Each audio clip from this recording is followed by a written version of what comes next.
ఏపీలోని కర్నూలు జిల్లాలో స్టీరింగ్ విరిగి పొలాల్లోకి దూసుకెళ్లింది బస్సు. తుగ్గలి మండల రాతన దగ్గర ఈ ప్రమాదం జరిగింది. కర్ణాటకకు చెందిన బస్సు బెంగళూరు నుండి మంత్రాలయంకు వెళ్తుండగా ఈ ఘటన జరిగింది. ప్రమాదం జరిగిన సమయంలో బస్సులో మొత్తం 29 మంది ప్యాసింజర్స్ ఉన్నారు. ఇందులో ఇద్దరికి స్వల్ప గాయాలయ్యాయి. డ్రైవర్ అప్రమత్తంగా వ్యవహరించడంతో పెను ప్రమాదం తప్పిందంటున్నారు.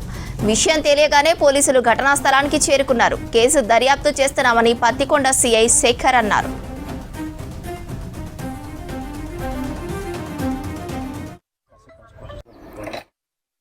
ఈరోజు ఉదయం 5:30 గంటల సమయంలో కర్ణాటక ఆర్టీసీ సంబంధించిన బస్సు KA40F0834 అనే బస్సు బెంగళూరు నుంచి మంత్రాలయం వెళ్తూ ఉండగా రాతన గ్రామము తుగ్గలి మండలం అనే గ్రామం దగ్గరికి వచ్చేసరికి బస్సు రోడ్డు సైడ్న ఉరిగి పడిపోయి ఉన్నది.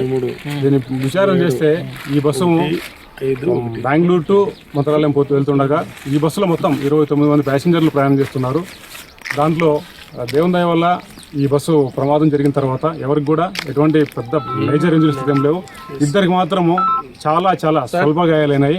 వాళ్ళని కూడా ఇమీడియట్గా మాకు ఈ విషయం తెలిసిన వెంటనే మా తుగ్గల్ ఎస్ఐ బాలనరసింహులు మేము ఇమీడియట్గా స్పాట్కి వచ్చి ఆ ఇద్దరిని కూడా మా వెహికల్ అరేంజ్ చేసి హాస్పిటల్లో షిఫ్ట్ చేయాలి.